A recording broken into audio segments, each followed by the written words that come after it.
మంచిగా చదువుకోరా చిన్న బాయ్. సరే అన్న. ఏమని చిన్న? అన్న రేపు స్కూల్ ఫీజు కట్టమన్నాడు సార్. సరే కడతారా, నువ్వైతే కూర్చో. అన్న ఒక 5,000 ఇస్తావు, తమ్ముంది స్కూల్ ఫీజు కట్టాలి. ఇత్తగాని మళ్ళీ రిటర్న్ ఎప్పుడు ఇస్తావు నా పైసలు? ఒక 1 వీక్ లో ఇచ్చేస్తా అన్న. ఇగో తీసుకో. తమ్ముడు పైసలు ఎప్పుడు ఇస్తావు? 1 వీక్ అని చెప్పినావు, 10 రోజులు అవుతుంది అన్న. ఇంకా శాలరీ రాలే. అదంతా నాకు చెప్పకు, నాకు ఇప్పుడు పైసలు కావాలి. పా అన్న ఇస్తా.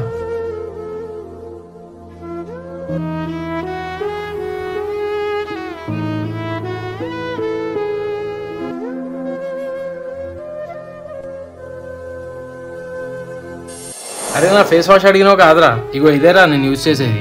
స్క్రీన్ పై కనిపిస్తున్న ఫేస్ వాష్ మీకు కూడా కావాలంటే క్లిక్ చేసి తీసుకోండి. అరే ఆడ అత్తాను రా, లైట్ తీసుకొని ఫస్ట్ బండేకు. ఈ వీడియో మీకు నచ్చినట్లయితే ఐ లవ్ మై ఫ్రెండ్స్ అని కామెంట్ చేయండి.